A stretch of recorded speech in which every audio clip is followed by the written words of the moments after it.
Olá, seja bem-vindo ao curso Dominando o Frappé do Básico ao Avançado. Nós continuamos aqui no nosso curso, na parte básica, e hoje a gente vai falar sobre perguntas frequentes, que fazem sobre segurança no Frappé Framework. Bom, a primeira pergunta que a gente tem é se o Frappé permite, o Frappé como vocês, se vocês sabem ou não, eles têm um sistema de upload de arquivos. E o que pergunto geralmente é, poxa, mas esse upload, ele aceita arquivos .exe?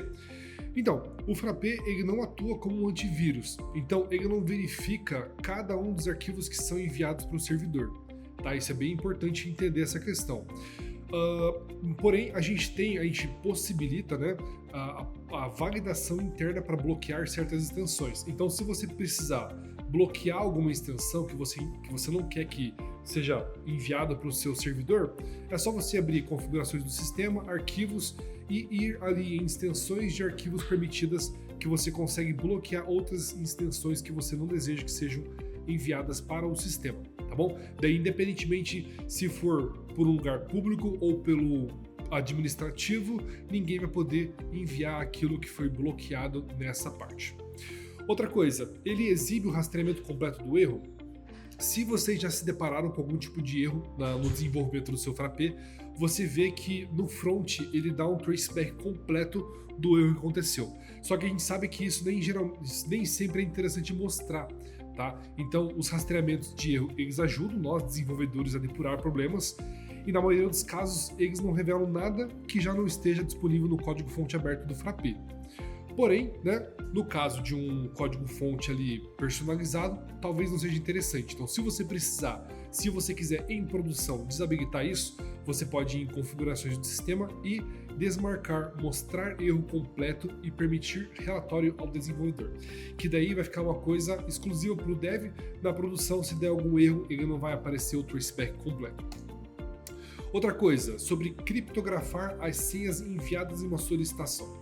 Se vocês entendem um pouquinho de desenvolvimento web, basicamente o que a gente recomenda para você, colocou em produção, habilita a opção de HTTPS. Vou explicar isso para vocês futuramente numa aula, como que a gente ativa essa opção, tá? Até para que essas comunicações sejam todas criptografadas. Porque se o TLS estiver configurado corretamente, toda a comunicação já é criptografada na camada de transporte.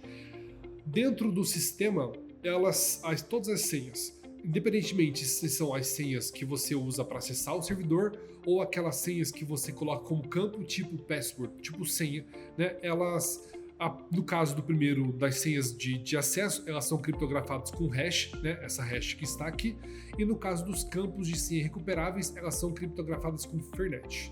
Até uma coisa bem importante que você tem que tomar cuidado, quando você transfere o seu site, seu servidor para um outro local, você tem que obrigatoriamente colocar as chaves de decriptografia e criptografia nesse site que você está, digamos assim, recuperando o backup ou coisa do tipo, para que as senhas codificadas possam ser descodificadas. Mas isso eu vou explicar mais para frente na parte de backups e recuperação de backups. Outra coisa, tem como a gente desabilitar esse autocomplete em campos de senha? Nós temos o entendimento que o uso do autocomplete mais o gerenciador de senhas é o mais recomendado para a segurança e a experiência do usuário.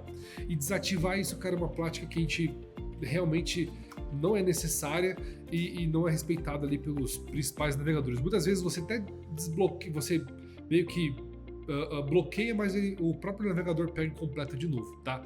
Então, realmente, não recomendamos fazer esse tipo de prática.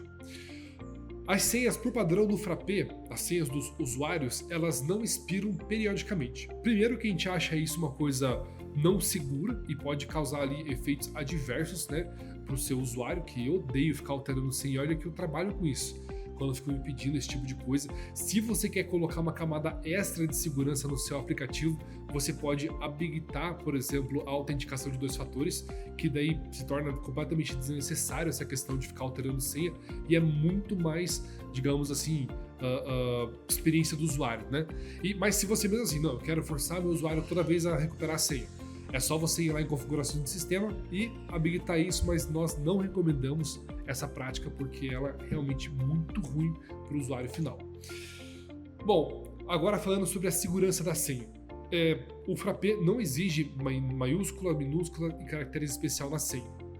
A gente tem um entendimento que as práticas, digamos assim, regras fixas para a senha são uma prática muito ruim para a experiência do usuário. Então a gente utiliza uma outra estratégia. Nós calculamos, né, a força da senha com base em uma estatística. Então as senhas não são baseadas em regras fixas e sim em estatística. Mas se você quiser, digamos assim, deixar a senha mais fraca para o usuário final ou a senha mais forte, é só você ir lá em configurações de sistema, ir na seção de senhas e aumentar a pontuação mínima da senha dentro desse sistema de estatística que nós disponibilizamos. O usuário final tem lá na experiência do usuário, quando ele digita uma senha, se ela é aceitável ou não, mas isso é realmente uma prática muito mais agradável para o nosso cliente final, beleza?